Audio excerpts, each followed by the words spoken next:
Buenas tardes. Yo voy a compartirles una serie que vamos a iniciar en este jueves. Es una serie que he titulado ¿Cristianismo o religión? ¿Qué está viviendo usted? ¿Cristianismo o religión o una religión? Y el tema número 1 se titula ¿cristianos o religiosos? ¿Qué somos? ¿Cristianos o religiosos?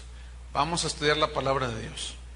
Mire, cuando Cristo vino a la tierra, Él vino con el evangelio de la salvación, que vino a romper con todos los esquemas del sistema religioso que en ese tiempo imperaba. Los judíos habían recibido la ley de Dios, pero ellos hicieron de la ley de Dios un montón de ceremonias y inventaron un montón de cosas que las dejaron ahí metidas dentro del judaísmo, que no tenían que ver nada con la palabra de Dios. Entonces, cuando Cristo viene a la tierra y comienza a enseñar el evangelio, pues fue un choque, ¿sí? Tan así fue que lo crucificaron, imagínense nada más. Lo odiaron a Jesús por el mensaje que tenía que ver con el corazón del ser humano y no tanto con un montón de rituales, porque el ser humano por naturaleza es ritualista. Queremos hacer cosas supuestamente para ganarnos el favor de Dios. Entonces Jesús en Mateo 7:24, abran su Biblia, Mateo 7:24.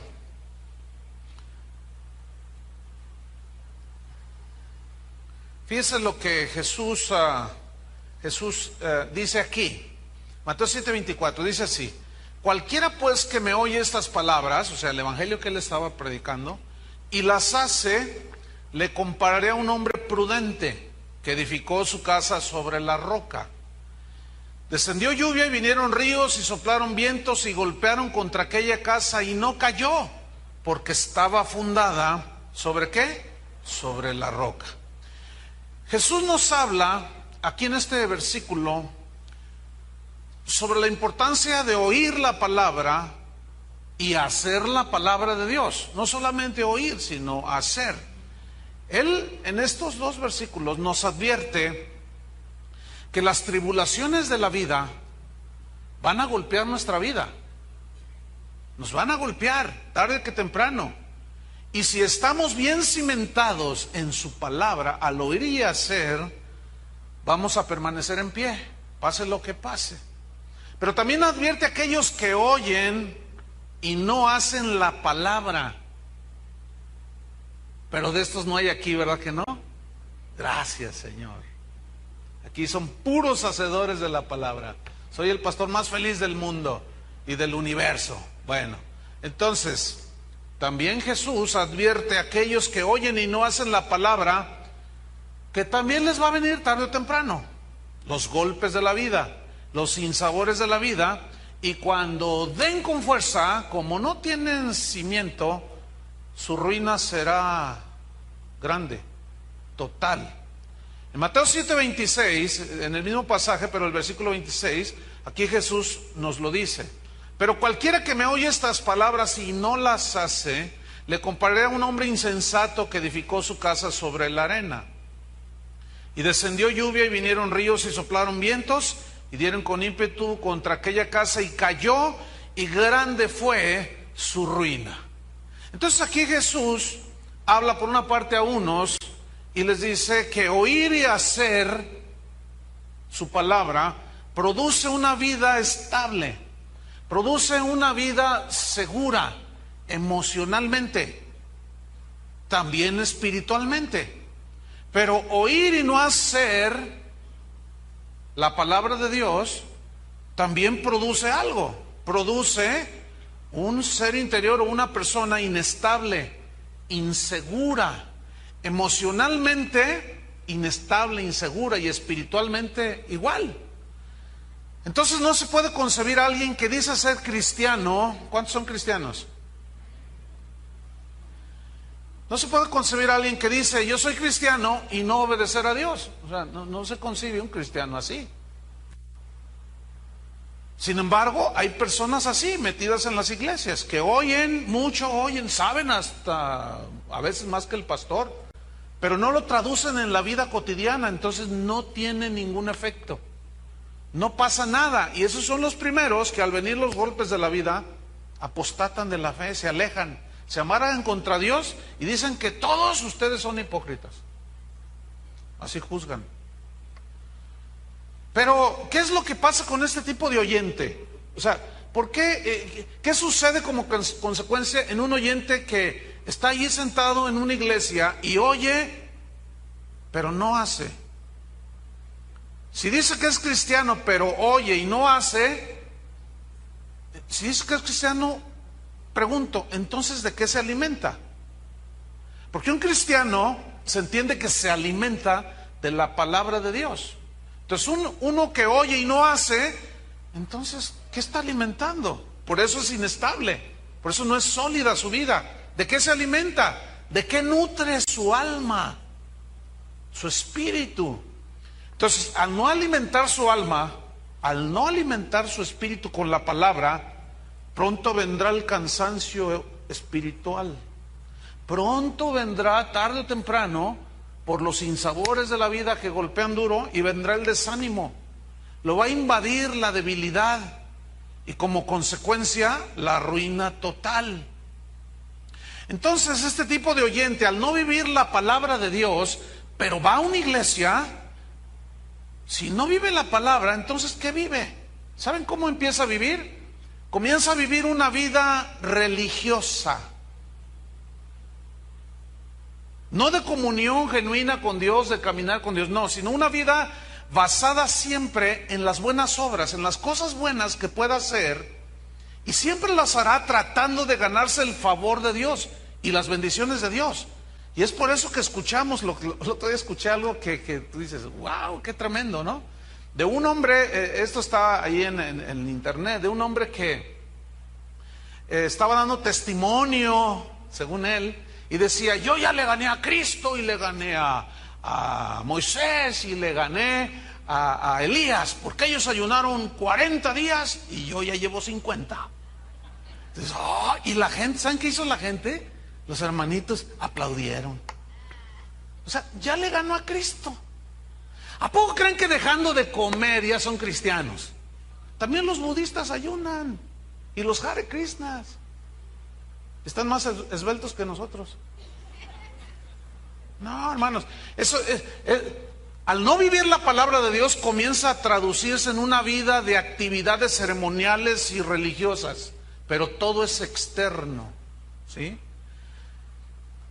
Y siempre creen erróneamente que Dios aprobará eso en su vida. Ay, mira, le ganó a Cristo, a mi Hijo Santo. Ya lleva 50 días de ayuno. Wow, este sí me asombró, me apantalló, dice el Señor. Imagínate. Entonces, no es así. El problema de una vida que consiste en hacer buenas obras para ganarme el favor de Dios, haciendo cosas para acallar mi conciencia, no tiene que ver nada con cómo está mi corazón y con mis actitudes. Esto tarde o temprano te va a cansar, te va a desgastar, te vas a desanimar y la ruina total vendrá. En Hechos capítulo 17, versículo 22, si van conmigo ahí, Hechos 17, 22. Pablo, esa historia habla de que Pablo llega a Atenas, y Atenas, bueno, pues el centro de la filosofía, imagínate. Ya habían pasado varios siglos y Aristóteles ya había dejado su filosofía, Platón, y un montón de gente pensante. Entonces él llega a Atenas, en Grecia, y vean lo que dice Hechos 17, 22. Entonces Pablo, puesto en pie en medio del areópago, dijo: varones atenienses, en todo observo que sois, ¿qué? Muy religiosos. Fíjate, ¿por qué les dijo así? Porque pasando y mirando vuestros santuarios, tenían dioses para aventar para arriba, para dar y prestar, adoraban todo. Se sentían muy religiosos, pero practicaban la homosexualidad, que era el pan de cada día, el lesbianismo, o sea, estaban en la corrupción moral total, pero eran muy religiosos, tenían muchos altares a los dioses. Dice, porque pasando y mirando vuestros santuarios, hallé un altar, también un altar en el cual estaba esta inscripción.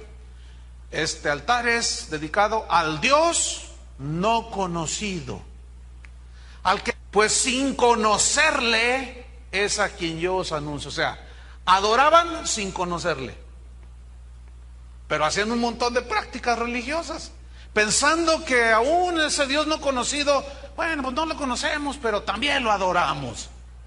¿Y qué hacían?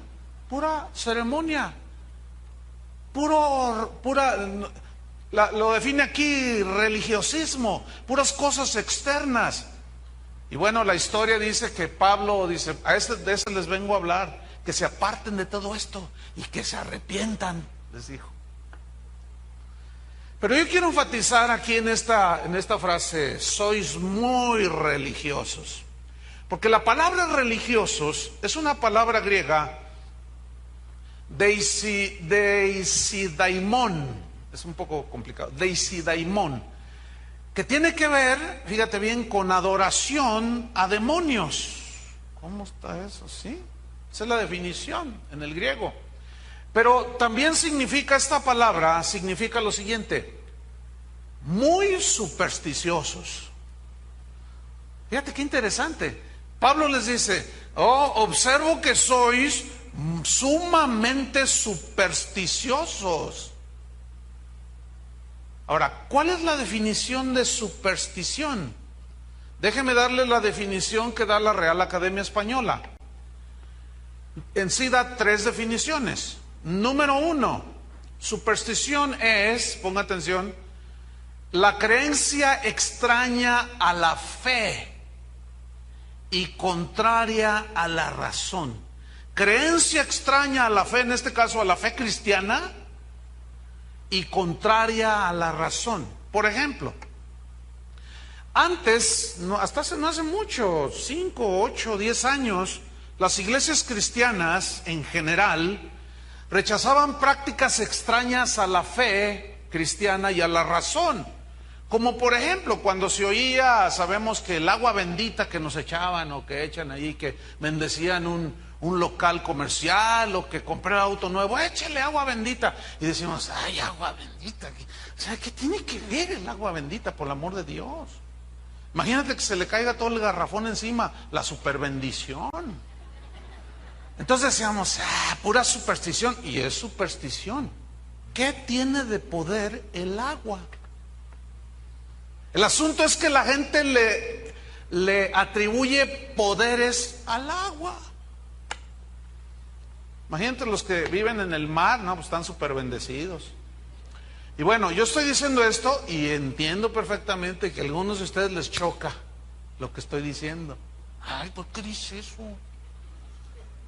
Porque eso es algo supersticioso. Creer que el agüita, ya más porque alguien la bendice, pues ya es bendición. Bueno, el día de hoy, muchas de esas iglesias cristianas han dejado la palabra de Dios y han caído en la superstición de creer que pañuelos ungidos con el sudor del predicador, ya estamos igual o peor, hermanos. En las iglesias cristianas ya tenemos agüita embotellada del río Jordán, salimos más vivos que ellos. Y por supuesto, te las venden, ¿a poco? No es un regalo.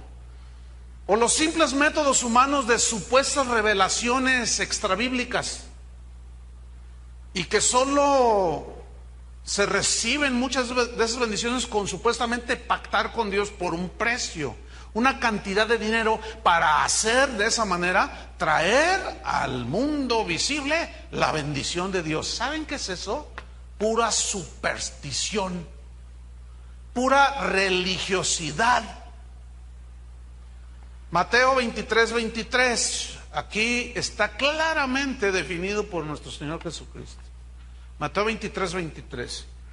Fíjate, Él estaba aquí contendiendo, luchando contra los fariseos, que eran los religiosos de ese tiempo. los líderes de Israel de ese tiempo. Y les dijo, ay de vosotros, Mateo 23, 23, ay de vosotros, ese ay es de dolor, ay de vosotros, escribas y fariseos, eran los líderes religiosos, los que interpretaban la ley, los que enseñaban la ley, la palabra de Dios. Dice, Jesús les dijo, hipócritas, ¿por qué les dijo tan feo y tan duro? Aquí mismo nos dice por qué. Porque dan los diezmos de la menta, del eneldo y el comino, o del anís y el comino, y dejáis lo más importante de la ley, que es la justicia, la misericordia y la fe. Esto era necesario hacer, o sea, justicia, misericordia y fe, sin dejar de hacer aquello, o sea, sin diezmar, dejar de diezmar. Pero ¿qué hacían ellos? Le daban más importancia a un acto público totalmente visible, que era traer a la casa de Dios diezmos y ofrendas. ¿Sabes que hoy el énfasis en casi el 90% de las iglesias cristianas alrededor del mundo es precisamente en la recolección de los diezmos y las ofrendas, que hasta le dedican 1 hora en estar duro y duro y duro? O sea, un sobreénfasis en algo externo, que se vea, y hasta lo hacen como una subasta. ¿Quién da 10,000 pesos? ¿Quién da 20,000? ¿Quién da 30,000? Y los que traen 20 pesos, pues al último, si usted trae lo que traiga, pues ya, 20, tráigalos, no le hace. También los recibimos. Y si no trae, pues trae reloj. Y trae aretes, trae cadenitas, tráigalas también a la casa. Estamos exactamente igual, con una superstición. Porque si usted no da, yo estaba viendo un video que mandaron, mira, ve este video, y es de un pastor amigo mío. Yo dije, ay, sentí tan feo, que estaba hablándoles de los diezmos para variar. O sea, la Biblia trae una enseñanza sobre los diezmos, pero no es la enseñanza total del evangelio, ¿verdad que no? No, no es el énfasis de Dios. Y estaba diciendo, usted que no diezma, si no trae sus diezmos, trágueselos. Y yo estaba viendo, dije, no, oí mal, y lo regresé el video. No, sí dijo eso. Si no los quiere traer a la casa del Señor, trágueselos. Y después, cuando esté en la miseria y en la quiebra, no venga, porque no oro por usted. Entonces todo el mundo trae visiblemente los diezmos. Entonces, como es algo visible externo, se empieza a volver un religiosismo que raya en una superstición. ¿Me está entendiendo? La segunda definición de superstición, según la Real Academia Española, es la siguiente: es una fe desmedida, fíjese, fe desmedida o valoración excesiva respecto de algo. En este caso, pues de las cosas de Dios. Por ejemplo, fíjese, ¿usted cree en milagros? Bueno, mire, el mundo, la gente que no conoce a Cristo, ellos se ponen $1 en la cartera porque creen que teniendo $1 ahí en la cartera les trae buena suerte y van a tener dinero. Eso es pura y llana superstición. Así, pero de la más barata que hay. Entonces usted se va aquí a Obregón y en los negocios, ¿se ha fijado que tienen unas plantitas que son unas plantas de albahaca para que les dé buena suerte, para que tengan muchos clientes? Esa es pura, simple y llana superstición. ¿Sí o no? Bueno, ok.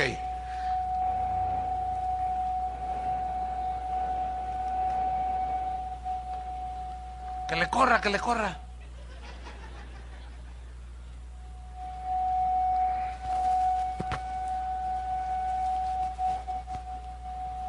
Bueno, vamos a ver cómo está ahí. Ok, entonces es una fe desmedida o valoración excesiva respecto a algo. Pero, ¿qué en las iglesias de hoy? O sea, ¿qué en las iglesias de hoy? Con el famosísimo, ya se hizo muy famoso, polvo de oro. Fíjense la definición, fe desmedida o valoración excesiva respecto a algo. Entonces, ¿qué con el famoso polvo de oro?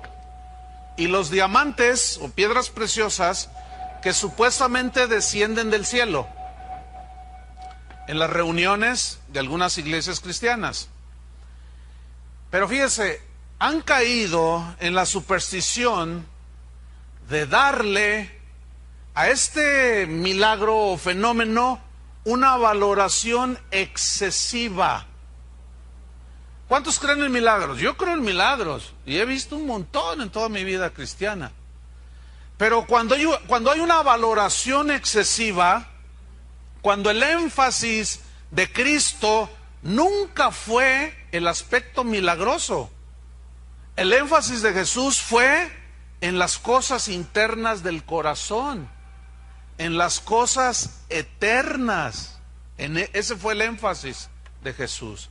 En Lucas 9, versículo 1, si va conmigo ahí, Lucas 9, 1, fíjese cómo dice Jesús: habiendo reunido a sus 12 discípulos, les dio poder y autoridad sobre todos los demonios. A ver, háganle todos así, que hay poder, ¿no?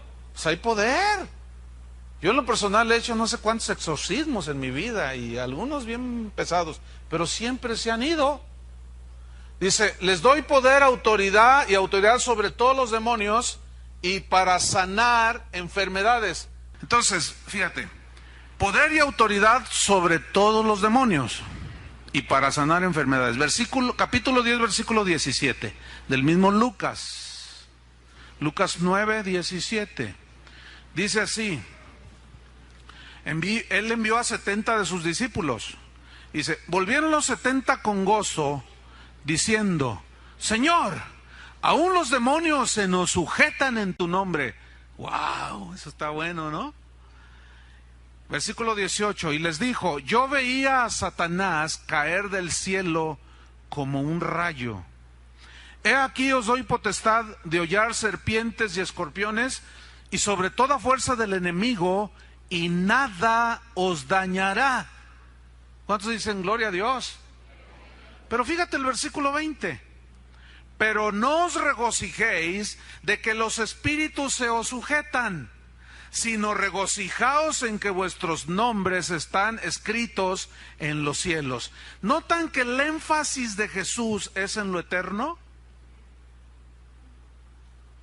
Entonces, una superstición, se llega a la superstición cuando se hace un sobreénfasis en algo, como en los milagros. Entonces, hay congregaciones que llegan los congregantes el domingo y luego lo empiezan a voltear arriba, que les caigan las piedras de diamantes y polvo de oro y milagro, y lloran y se caen al piso, quién sabe cuánto rollo, y no predican la palabra de Dios, que es la única que alimenta el espíritu de los hijos de Dios. Entonces al rato ya no solo les caen polvo, ni empieza a haber una serie de cosas que ya tú dices, oye, ¿eso dónde está en la Biblia? Pues no viene, pero aquí está el milagro. Ay, ¿pero de dónde? ¿Quién produjo ese milagro también? Porque también Satanás es capaz de reproducir hechos milagrosos.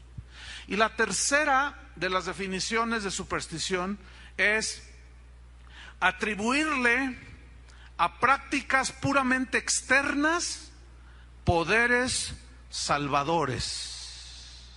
Prácticas externas, atribuirle poderes salvadores. En Mateo 23, versículo 13, vamos a ver ahí, Mateo 23, 13, dice así, fíjate, aquí está, mas ay de vosotros, escribas y fariseos hipócritas, porque cerráis el reino de los cielos delante de los hombres. Fíjate lo que les dijo, pues ni entráis vosotros, ni dejáis entrar a los que están entrando. ¿Por qué? Por sus doctrinas, fíjate. Ahora ve el versículo 25 del mismo Mateo 23. Dice, ay de vosotros, escribas y fariseos hipócritas, porque limpiáis lo de fuera del vaso y del plato, pero por dentro estáis llenos de robo y de injusticia. Fariseo ciego, limpia primero lo de dentro del vaso y del plato, para que también lo de fuera sea limpio. O sea, ellos hacían ceremonias lavaban los vasos, muy escrupulosamente, y los platos, porque decían, no, tienen que estar totalmente limpios para que cuando comamos esa limpieza que hay, nos purifique el corazón. ¿Qué es eso? Es pura superstición. O sea, es ya atribuirle a las cosas poderes de salvación, de santificación. Y no es así. Jesús lo condenó terminantemente. Pero la actitud religiosa empezó desde el Edén. Está ahí en la Biblia. Después de pecar Adán y Eva, dice la Biblia que se escondieron de Dios y que tuvieron miedo. Y dice que se cubrieron con hojas de higuera. Esto dice en Génesis 3:6, no lo busque, se lo voy a leer. Y vio la mujer que el árbol era bueno para comer y que era agradable a los ojos. Y árbol codiciable para alcanzar la sabiduría. Y tomó de su fruto y comió y dio también a su marido, el cual comió así como ella. Entonces fueron abiertos los ojos de ambos. Y conocieron que estaban desnudos. Entonces cosieron hojas de higuera y se hicieron delantales. Se cubrieron sus partes. Y oyeron la voz de Jehová Dios que se paseaba en el huerto al aire del día, y el hombre y su mujer se escondieron de la presencia de Jehová Dios entre los árboles del huerto. Se escondieron de la santa presencia de Dios. Se sintieron sucios y lo único que atinaron a hacer fue coser hojas de higueras, hacer un delantal, un taparrabo, bueno, vamos, y se lo pusieron, se taparon. Y esto simboliza los esfuerzos humanos para no ser rechazados por Dios, pero siguen siendo los esfuerzos humanos. Pero dice que fue el miedo el que los hizo esconderse. Entonces, el miedo a Dios en los seres humanos se esconde de tres maneras. Ponga atención, de tres maneras se esconde el miedo. La una es por medio del ateísmo. Es una manera de esconderse de Dios. Y el ateísmo, bueno, es la creencia de que Dios no existe. Y por lo tanto no le dan cuenta a nadie. Pero ¿sabían que en realidad el ateísmo es una religión más? ¿Sabían que el ateísmo es una religión? Sí, porque creen que Dios no existe. O sea, tienen fe que Dios no existe. Entonces es otra religión más. Tienen fe de que no le van a dar cuenta a nadie. No, yo no creo que yo le voy a dar cuenta a nadie. Esa es tu fe. Entonces, como esa es tu creencia, esa es tu religión. Pero el hecho de que alguien diga, yo no creo que existe Dios, yo no creo que le voy a dar cuenta a nadie, no significa que Dios no exista y que no se le vaya a dar cuenta algún día. Pero el temor de enfrentar a Él hace inventar un montón de religiones. Por eso hay tanta religión. Hay miles de religiones que son los esfuerzos humanos para alcanzar el favor de Dios. Por eso decimos que el cristianismo no es propiamente una religión en ese sentido. Porque las religiones todas son por obras, todas te ofrecen la salvación por medio de las obras. Y el cristianismo es el único concepto religioso, si lo ponemos así, que ofrece la salvación por fe, por creer, como un regalo, por gracia, por medio de la fe. Por eso el cristianismo es diferente a todas las religiones, porque aquí fue lo que Dios hizo por el ser humano en la cruz, en su Hijo, no lo que nosotros hacemos para Él. Eso es religioso, y por eso hay tanta religión que cae en la superstición, ¿verdad? Que el santo de cabeza, que para que me den la novia, y que hasta la Santa Muerte ya anda por ahí. La segunda cosa que hace el miedo, esconder el miedo hacia Dios, es el materialismo. El materialismo simplemente lo que le dice a Dios es, yo tengo todo, no te necesito. Aún así, gente que tiene dinero o que ama los bienes materiales, nunca se acuerdan de Dios, nunca toman en cuenta a Dios, sin embargo hablan de Dios nuestro Señor. Ay, hoy es el día de San Martín de las Flores, hoy es el día de la Santa Inquisición, digo, de la Santa Muerte. O sea, fíjate, por un lado su Dios es el dinero, uno de sus dioses, y por otro hablan de Dios, Jesucristo nuestro Señor, pero en realidad es gente religiosa, muy supersticiosa. Y el tercer, digamos, barreras detrás de la cual se esconde el miedo del ser humano es precisamente en la religión, y es donde está más del 95% de los habitantes de esta tierra, porque se dice que solamente el 2 o 3% de la población mundial se declaran ateos. Los demás, a cualquier país que vayas, verás manifestaciones de tipo religioso. Verás desde acostarse en una cama de clavos y de vidrios hasta traspasarse con puntas la lengua, y eso es en honor hasta a Cristo, dicen ellos.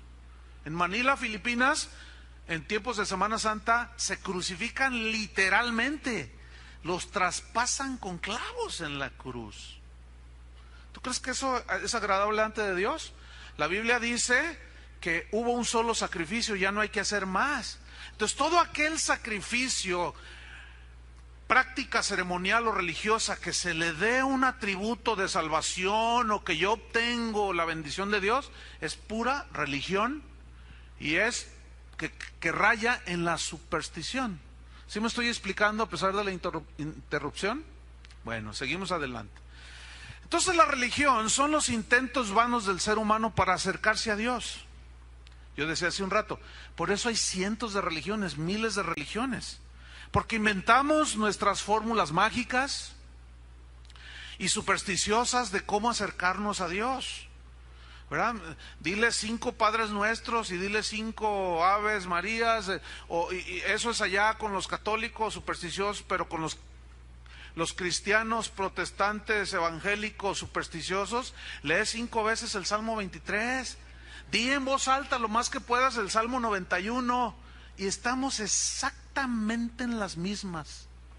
Si vieran cuántos correos recibo que me dicen, pastor, dígame una oración que solucione mi problema. Yo le digo, usted se equivocó, usted vaya y consulte a Walter Mercado. ¿Cómo le voy a dar una oración como una fórmula, por el amor de Dios? Porque la gente es religiosa. ¿Por qué? Porque se esconden de ese miedo que tienen a enfrentarse a Dios, lo esconden con prácticas religiosas. Prácticas que aparentan ser espirituales, pero en realidad son actos supersticiosos. Muchas veces son actos que pretenden ser bíblicos y que solo son las ocurrencias de gente metida en las iglesias cristianas que tratan de agradar a Dios haciendo actos religiosos, que va desde trances así, donde la gente pierde su total dominio de sí mismo y empiezan a dar vueltas y pum, se cae, y empieza allí a no sé cuánto hace y dicen, ay, Dios la tocó, dicen. Está con toda la saliva así, con todos los cabellos, se le vio todo, porque se le levantó el vestido y dicen que el Espíritu la tocó. Por el amor de Dios, ¿cómo va a ser eso el Espíritu Santo? Si es todo amor, prudencia, decoro, orden. Sin embargo, de eso están llenas las iglesias de nuestro tiempo, fíjese. Jesús nunca observó los rituales religiosos que se practicaban cuando Él pisó la tierra. Al contrario, los rechazó y de una manera muy fuerte. ¿Por qué? Porque esos actos religiosos escondían lo que realmente había en el corazón primero de los líderes, de los guías espirituales de Israel, y después en los que los seguían, los miraban esos líderes y ellos seguían haciéndolo. Y estos religiosos se volvieron los acérrimos rivales de Jesús. Una vez dice la Biblia que los discípulos iban en el campo y agarraron espigas y empezaron a comer. Y los religiosos salieron: ¡es sábado! ¡Es sábado y no podemos hacer nada! Y Jesús les dice: hipócritas, hipócritas. ¿A poco si se les cae una vaca, un burro, a un hoyo, no lo sacan?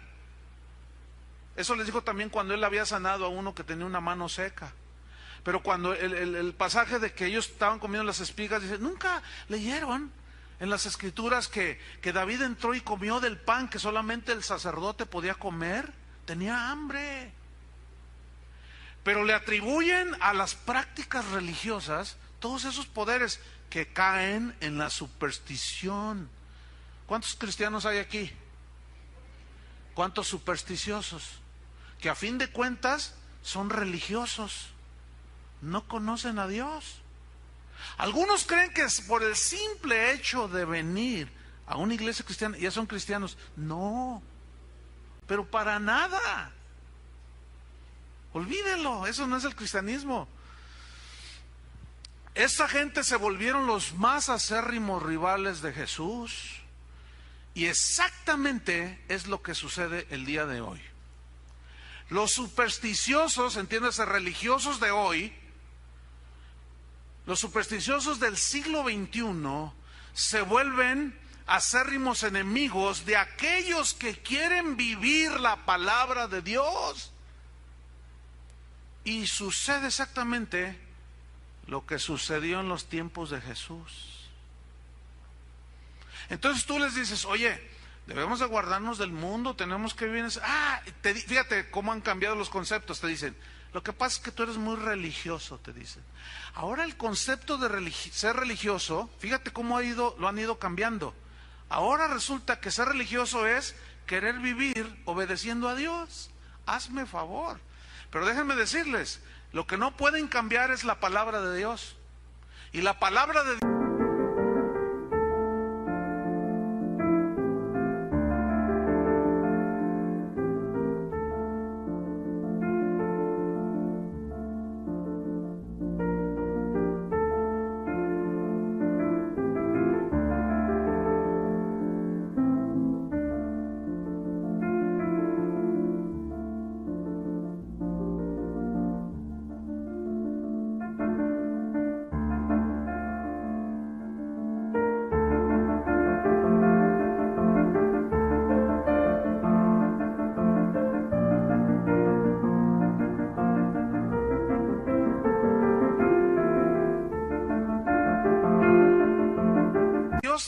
exactamente define quién es un verdadero cristiano y quién es un religioso.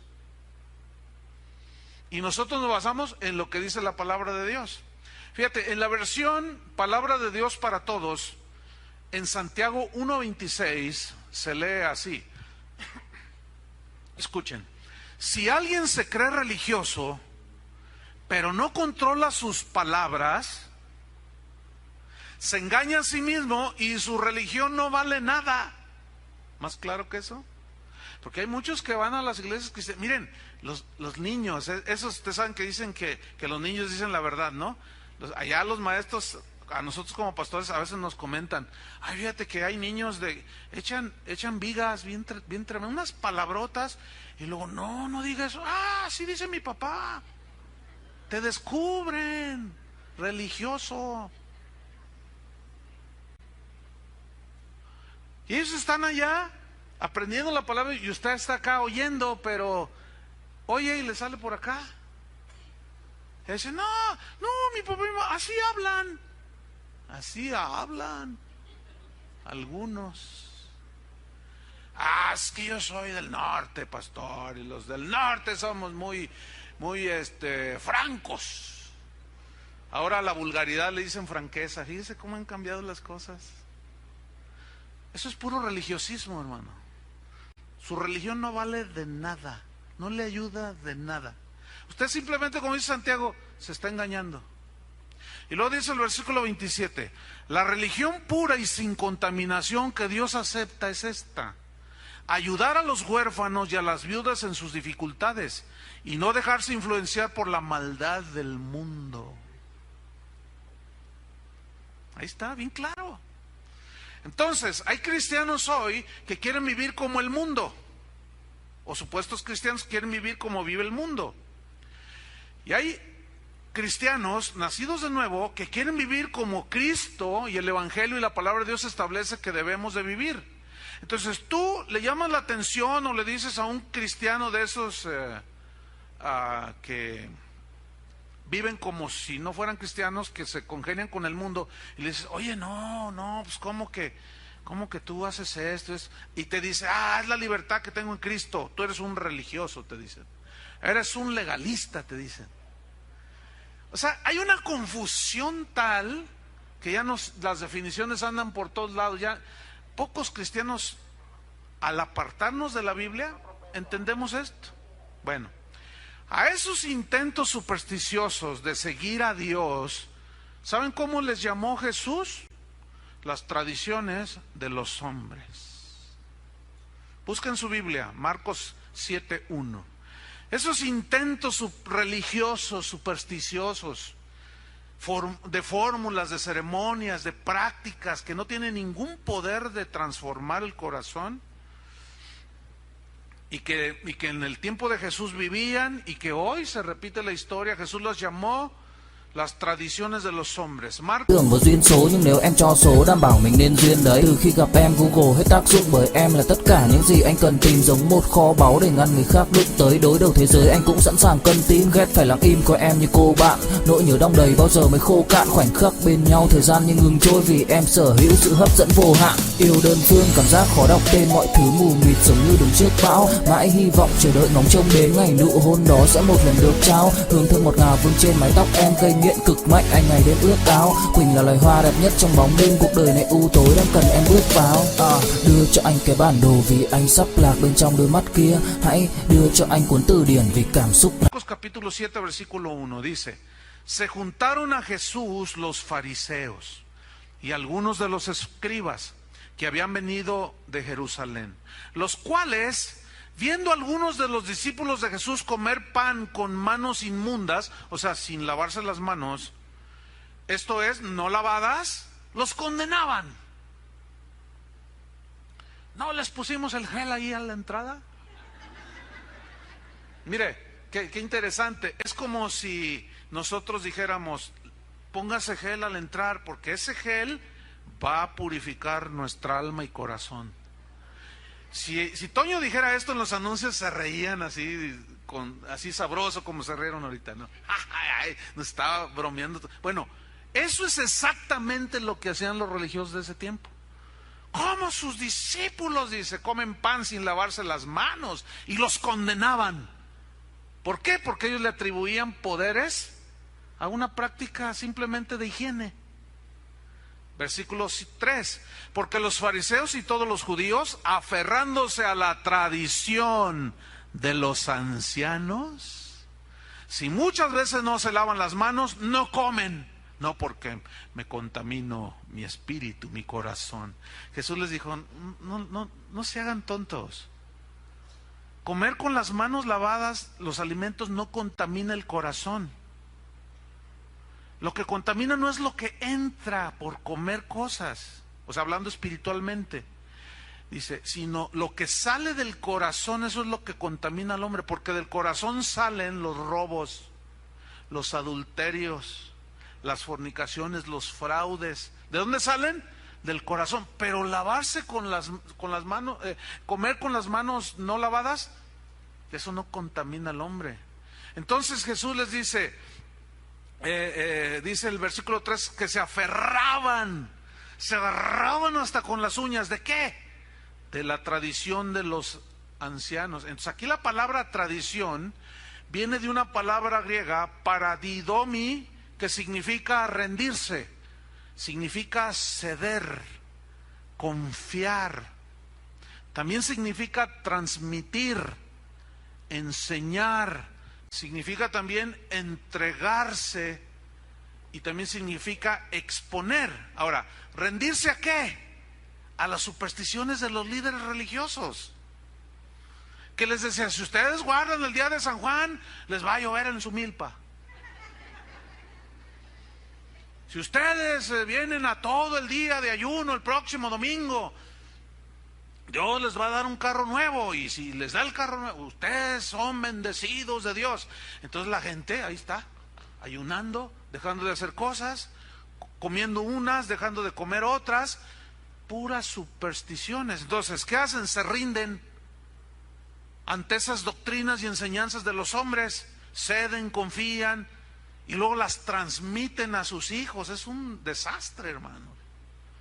Las enseñan y las exponen. Ahora, fíjate en Marcos capítulo 7, sigo en el versículo 4. Y volviendo de la plaza, si no se lavan, o sea, los fariseos, los religiosos, no comen. Y otras muchas cosas hay que tomaron para guardar, como los lavamientos de los vasos de beber y de los jarros, y de los utensilios de metal y de los lechos. Le preguntaron pues los fariseos y los escribas: ¿por qué tus discípulos no andan conforme a la tradición de los ancianos, sino que comen pan con manos inmundas? Respondiendo él les dijo: hipócritas. No los trató muy amablemente, ¿verdad que no? ¿Yo cuándo les he dicho así? Porque algunos se ofenden: es que el pastor habla muy duro. No, hombre, si hubieran estado en los tiempos de Jesús o de Juan el Bautista, él les decía: ¿tú qué traes, víbora? Así les dijo, ¿sí o no, pastor? A ver, ustedes, toda esta fila son puras víboras, les dijo. Así les dijo. Entonces los de acá son alacranes, los de aquí son víboras, los de acá tepocatas. Y las víboras prietas están allá arriba. Ay, ay, ay. Fíjate cómo les dijo fuerte: hipócritas. Fíjate lo que dice, versículo 6. Bien profetizó de vosotros Isaías. Profetizó, habló, como está escrito: este pueblo, ¿qué? De labios me honra, mas su corazón está lejos de mí. Pues en vano me honran. Vean esa frase: en vano me honran, enseñando como doctrinas de Dios mandamientos de hombres. Porque dejando el mandamiento de Dios, os aferráis a la tradición de los hombres, los lavamientos de los jarros, de los vasos de beber, y hacéis otras muchas cosas semejantes. Y les decía también: bien invalidáis, pongan atención y subrayen esa palabra, bien invalidáis el mandamiento de Dios para guardar vuestra tradición. Invalidar significa aquí poner a un lado, separar, desestimar. Significa también neutralizar, violar, rechazar y desechar. Ahora, ¿qué desestimaban? ¿Qué neutralizaban? Violaban, rechazaban y desechaban. ¿Qué? La palabra de Dios por sus supersticiones. Hoy hay cristianos que rentan una avioneta, empiezan a volar sobre la ciudad y empiezan a atar los demonios que gobiernan la ciudad, y luego avientan aceite por la avioneta, ungiendo la ciudad, nomás haciéndola más mugrosa. Eso es lo que hacen. ¿Qué poder tiene un aceite que lo tiran desde una avioneta? Y los que no tienen ni para el macrobús, ¿qué guerra espiritual hacen? Puras supersticiones, hermanos. Horrible, terrible. Y mire, desde que yo me acuerdo, que tengo uso de memoria, ya muchos años, todas esas ungidas y guerras en los aires, no sé.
Porque eso no tiene ningún poder contra las fuerzas del mal. Pero la verdadera fe basada en las Escrituras es así: someteos pues a Dios, resistid al diablo y huirá de vosotros. ¿No dice así? No, hombre, ahora hasta se visten de soldado. Sí, de ese de camuflaje verde. Y se ponen gorras y dicen, vamos a hacer guerra. Y ahí están todos. Y dile al diablo, y reprende y ata al demonio de homosexualismo. Y cada vez hay más. Y que el demonio de crisis. Y una vez en el DF se pusieron a atar el demonio de smog. Tú dices, hasta puras supersticiones, ¿hasta dónde vamos a...? Es un cuento de nunca acabar. ¿Por qué? Y todas esas son enseñanzas que se vuelven tradición en las iglesias. Entonces, cuando oyen la verdadera palabra de Dios, dicen, ay, como que no checa con lo que me enseñaron a mí. A mí me enseñaron que yo tengo toda la autoridad y que Dios no hace nada si yo no digo nada. Fíjate nomás. O sea, que Dios no va a actuar hasta que yo hable y decrete. Si yo digo, sea esto, entonces Dios lo hace, porque yo lo estoy ordenando. Fíjate nomás. Puras herejías, muchas de esas cosas. Y de eso están llenas la iglesia, hermanos. No importa lo bueno que parezca un método, una práctica, una ceremonia, o como le llaman ahora, ¿verdad? Un acto profético. No importa qué tan bueno se vea, escúchame bien, jamás nos acercará eso a Dios, jamás. Y no solo no nos acercará, nos alejará más de Dios,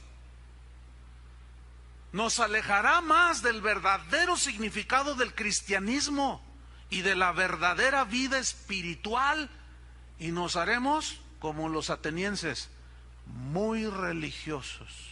Esta serie se va a poner buena, y los que no vienen al juego se la van a perder y van a seguir igual de religiosos, ¿verdad? Algunos. Entonces fue contra los religiosos de su tiempo que Jesús pronunció los juicios más severos, los más duros, hermano. Porque estos líderes supuestamente eran los encargados de guiar al pueblo en los caminos de Dios. Vea lo que dijo Jesús en Mateo 9:36 a este respecto. Mateo 9:36. Ahí estaban las multitudes.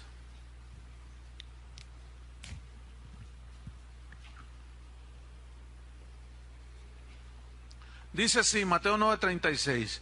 Y al ver las multitudes, tuvo compasión de ellas, porque estaban desamparadas y dispersas como ovejas que no tienen pastor. Pero ahí estaban los líderes. Ahí estaban oyendo a Jesús. ¿Cómo que no tienen pastores? Nosotros somos los que nos sentamos en la cátedra de Moisés. Sobre la ley está fundamentada nuestra religión. Pero la habían convertido en puras ceremonias externas y torcidas. Entonces la gente tenía hambre de Dios como hoy.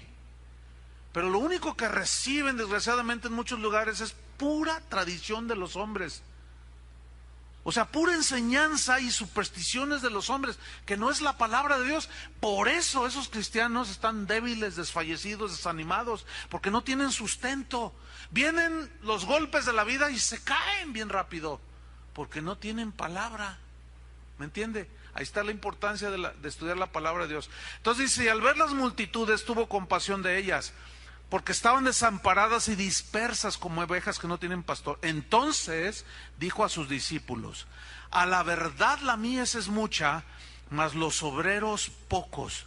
Rogad pues al Señor de la mies que envíe obreros a sus mies. Mire, desgraciadamente estos versículos siempre es muy común que se interpreten mal.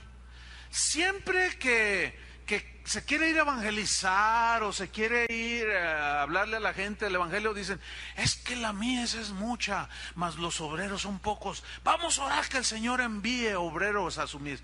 Pero el verdadero sentido de esto es una queja de Jesús. Es como un reproche. ¿Dónde están los líderes? ¿Dónde están los pastores de Israel? Mira nada más cómo tienen a la gente, con todas sus ceremonias, con todas sus tradiciones, con toda su religión. Están como ovejas sin pastor. A esos fue a los que les dijo: venid a mí, los que estéis trabajados y cargados, que yo os haré descansar. Pero ese será el tema de hoy en 8, de Mateo, donde vienen esas frases de Jesús. Entonces, los religiosos nunca podrán acercar al pueblo de Dios a Dios con sus supersticiones, con sus prácticas. Al contrario, alejan cada vez más a la gente de Dios. A esas multitudes que Jesús las vio sin pastor. Mira, es como si Jesús descendiera ahorita y dijera, y los viera a ustedes y dijera,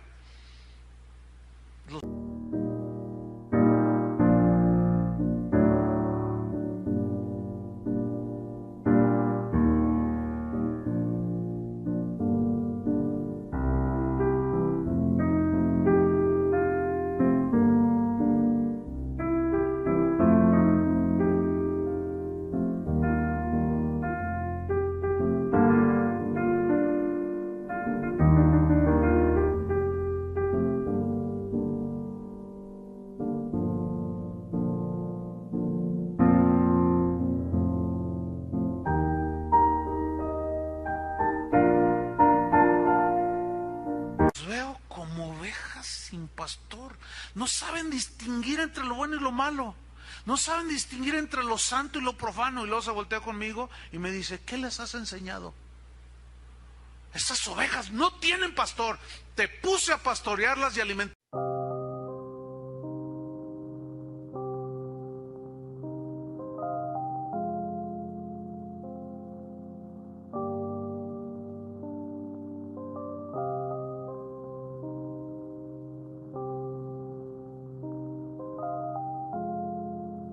Yeah. Khi say anh thường hay nhắc về em, mong khỏa lấp những u tối, khoảnh khắc về đêm nghe lại bài ca ngày xưa cũ. Ta hát về nhau nhớ những giấc mơ ta từng ước, to tát về sau. Và đó là khi mà anh dần lụy là không làm chủ chính mình, thấy không gian trở nên tồi tệ, mọi thứ bao phủ chính mình. Em đâu còn như điều anh mơ, anh cũng tự nhủ chính mình. Nhưng mà thôi em, nào ai giỏi mà đủ tính tình, chẳng thể vươn tới được cảnh cao dù anh có nhã ý trèo. Trong cơn say mọi thứ cuồng quay, anh trở thành gã chí phèo. Yêu chân thành là không thay lòng dù em có như thị nở. Ý anh là em như cô tấm, nhìn em như thị nở. Đêm vắng nàng ngón tay xám vàng vì đốt cả bao thuốc lá. Căn phòng chung khi xưa nồng ấm, bây giờ sao buốt giá. Một thói xấu mà anh đã quen khi em không ở bên lâu. Anh thường ngồi trong một góc tối nhậu suốt cả đêm thâu. Em mang con tim anh đi đâu, khiến anh mù quáng vẫn cố sáng mỗi khi đau. Em mang con tim anh đi đâu, điều gì choáng váng để xứng đáng ướt mi nhau. Em mang con tim anh đi đâu, khiến anh mù quáng vẫn cố sáng mỗi khi đau. Em mang con tim anh đi đâu, điều gì choáng váng để xứng đáng ướt mi nhau. Đêm thâu anh đâu muốn nỗi buồn cứ dậy thêm đâu. Tên nhau anh cố gắng không nhớ để mà quên đau. Đào sâu trong ngàn điều muốn nói nhưng chẳng nên câu. Bao lâu để tổn thương phai mở đi những vết dấu. Vì sao thiếu em đời tôi như bài văn thiếu ý. Vì sao chỉ biết yêu thôi, chẳng hiểu gì dại khờ. Khi con tim cần người không phải người cần dại khờ. Dấn thân mãi để kiếm trời dưới đất. Vội vàng mang ưu tư vào nhạc cất. Vội vàng tôi muốn tắt nắng đi cho màu đừng nhạt mất. Tương tư chiều cuốn cuộc đời theo hướng mặt trời xa đi. Tương tư chiều mà kỷ niệm ôi còn gọi ta chi. Biển tình dù bao la nhưng mặn chát đắng. Và biển anh không xứng là biển xanh, nhưng anh muốn em là bờ cát trắng. Yêu là xuống cả địa ngục vì đã chót tin như là xuân diệu. Yêu là chết ở trong lòng một ít.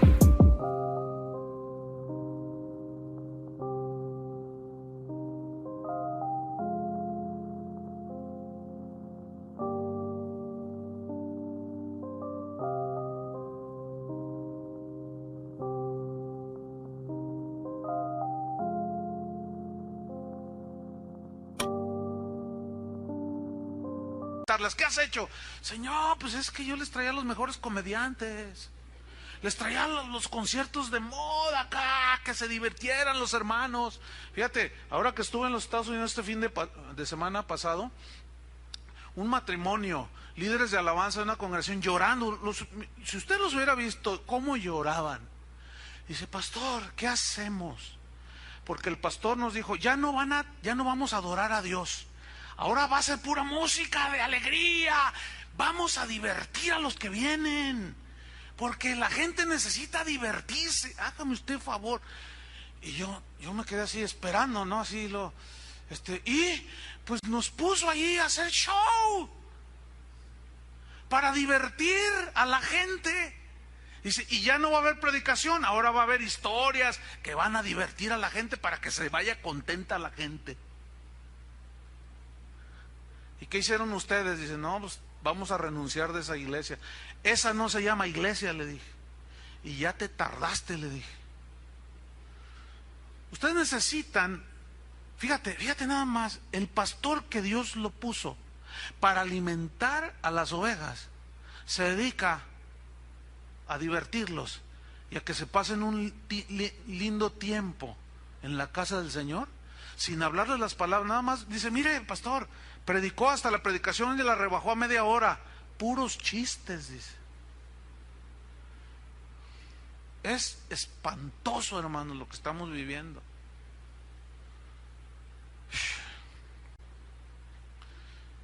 Déjame terminar con esto.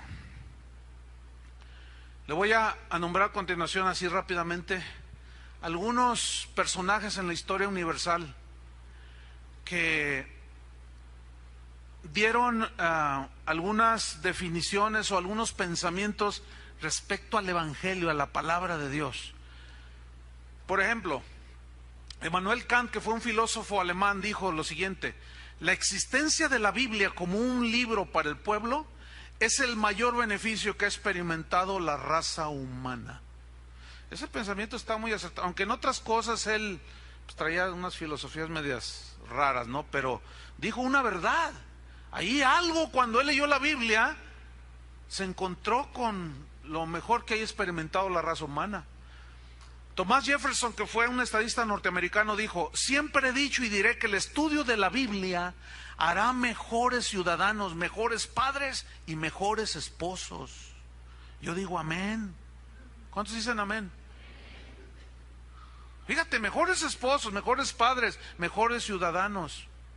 Un escritor francés conocido, Montesquieu, dijo: es el Evangelio la más preciosa dádiva que Dios ha enviado al mundo. Isaac Newton, científico inglés, Newton, dijo: no hay filosofía más sublime que la conocida con el nombre del Evangelio de Jesucristo. Una poetisa uruguaya, un apellido muy difícil de pronunciar, así medio español, pero vasco por ahí, dijo lo siguiente: la Biblia es para mí el enorme poema histórico y divino en el que todas las noches necesito leer antes de dormirme para que se me enriquezca de belleza y poesía mi mundo lleno de fantasmas. Leer las Escrituras, el Evangelio, la palabra de Dios que da vida. ¿Se acuerdan que Jesús dijo: el cielo y la tierra pasarán, pero mi palabra no pasará? Y que David dijo: tu palabra es lámpara a mis pies y lumbrera a mi camino. ¿Para ti qué es la palabra de Dios? A veces decimos: ay, es que allí hablan tan bonito. Sí, pero te entra por aquí, sales y te sale por acá. Eso es pura religiosidad. Un escritor ruso, Fedor Dostoyevsky, famoso también, dijo lo siguiente: estoy leyendo el libro de Job y me ha producido un éxtasis extraño, así lo definió. Dejé el libro a un lado, o sea, la Biblia, y estuve paseando como un león enjaulado durante horas y horas, casi sin poder contener mis lágrimas. Este libro de Job fue uno de los primeros que se apoderaron de mi corazón y cuyo recuerdo no me ha abandonado durante el resto de mi vida. Murió anciano Job conoció a Dios. Yo conocí a Dios.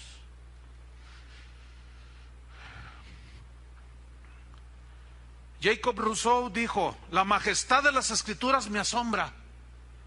La santidad del Evangelio me habla al corazón. Vean los libros de los filósofos con toda su pompa, qué pequeños en comparación a la Biblia. ¿Podrá creerse que este libro, a un tiempo tan sublime y tan sabio, pueda ser obra de los hombres? Diciendo, tiene que ser obra de Dios. Un escritor español, Juan Donoso Cortés, dijo: libro prodigioso ese, o sea, la Biblia. Señores, libro prodigioso es ese, en que el género humano comenzó a leer y a leer. 33 siglos hace de esto, y con leer en él todos los días, todas las noches y todas las horas, aún no he acabado de leerlo. Erasmo dijo: deseo que aún la mujer más débil lea los evangelios, que lean las epístolas de San Pablo. Anhelo que el labrador cante porciones de las escrituras mientras clava su arado en la tierra, que el labrador las entone al compás de la música, y que el viajero aligere con estas historias bíblicas la pesadez de su viaje.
Finalmente, una mujer, Gabriela Mistral, que fue una poetisa chilena, dijo así: la Biblia, libro mío, libro de cualquier tiempo, libro de cualquier hora, bueno y amigo para mi corazón, fuerte, poderoso compañero. Cuando acudí a ti en vano, libro de los hombres, único libro de Dios a los hombres. Por el ejemplo de David, amé el canto. En Eclesiastés hallé mi viejo gemido de la vanidad de la vida, y tan mío ha llegado a ser su acento que ya ni sé cuando digo mi queja y cuando repito solamente de nuestros dolores. Nunca me fatigaste, libro de Dios, como los poemas de los hombres. Siempre eres fresco, libro de Dios, recién cocinado como la hierba de julio, y tu sinceridad es la única en que no hallo peligro, ni mancha simulada de mentiras. Tu desnudez, libro de Dios, asusta a los hipócritas, y tu pureza es odiosa a los libertinos. Yo te amo, libro de Dios, desde el nardo de la parábola hasta el adjetivo crudo de los números. Gabriela Mistral. Y finalmente, fíjate, Abraham Lincoln dijo: creo que la Biblia es el mejor regalo de Dios que jamás haya dado a los hombres. Todo el bien que emana del Salvador del mundo se nos comunica a través del Evangelio. George Washington, presidente de los Estados Unidos, dijo: es imposible gobernar rectamente al mundo sin Dios y sin la Biblia. Y finalmente Napoleón dijo: la Biblia no es un mero libro, sino una creación viviente con un poder que vence a todo cuanto se le opone, capaz de transformar cualquier vida. Eso es lo que pensaron estos hombres, porque la gente de afuera dice que el cristianismo es de ignorantes, ¿no? Estos no son ningunos ignorantes. Es gente que está insertada en la historia y que en su grandeza humana se humillaron ante el Evangelio de nuestro Señor Jesucristo. ¿Cuántos quieren ser de este tipo de hombres, no religiosos. Vamos a orar. Señor, te damos gracias por tu palabra.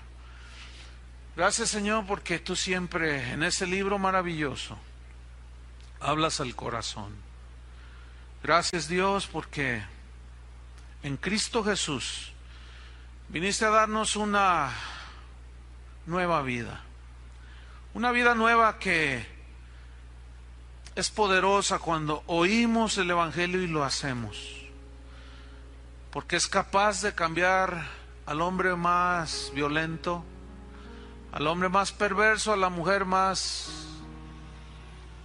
déspota. Eres capaz, Señor, a través del Evangelio. Palabra viva de Dios, que descubre el corazón de los seres humanos. Por eso no todos la aman. Por eso no todos aman la palabra. Porque nos desnuda. Nosotros nos escondemos atrás del ateísmo, atrás de la religión, atrás del materialismo y cuantos dioses. Pero cuando el ser humano es sincero como Dios lo es, y desnudo va ante Dios, en arrepentimiento y fe, y recibe por gracia la salvación, es cuando se opera el milagro. Entonces esa nueva criatura, ese ser espiritual que nace, ahora se tiene que alimentar de la palabra de Dios. Si usted está en una iglesia donde no le predican la palabra de Dios, sálgase de ahí. Cuide su vida espiritual.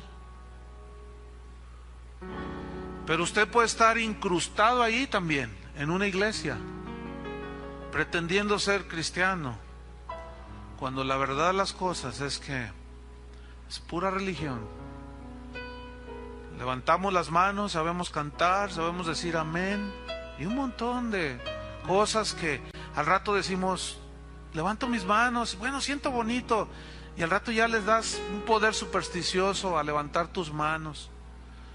Pero cuando estás allá afuera, eres el mismo, eres la misma. No, hermanos, no nos engañemos. No nos engañemos. Señor, ten misericordia de nosotros. Ten misericordia, Señor. Aunque tú dijiste que no hay nada escondido que no haya de salir a la luz, toda esa doble vida saldrá, y si no nos arrepentimos, límpianos, Señor. Tu sangre preciosa nos limpie de toda maldad. Reconocemos, Señor, que no hemos sido obedientes, que a veces ya hemos hecho tradiciones de nosotros mismos los hombres, y hacemos a un lado tu palabra. Y cuando oímos tu palabra, ponemos argumentos y la discutimos y decimos que es una exageración, y cuánta tontería decimos. Porque cualquiera que oye estas palabras y las hace, le compararé a un hombre prudente que edificó su casa sobre la roca. Descendió lluvia y vinieron ríos y soplaron vientos y golpearon contra aquella casa, y no cayó, porque estaba fundada sobre la roca. Pero cualquiera que me oye estas palabras y no las hace, le compararé a un hombre insensato que edificó su casa sobre la arena.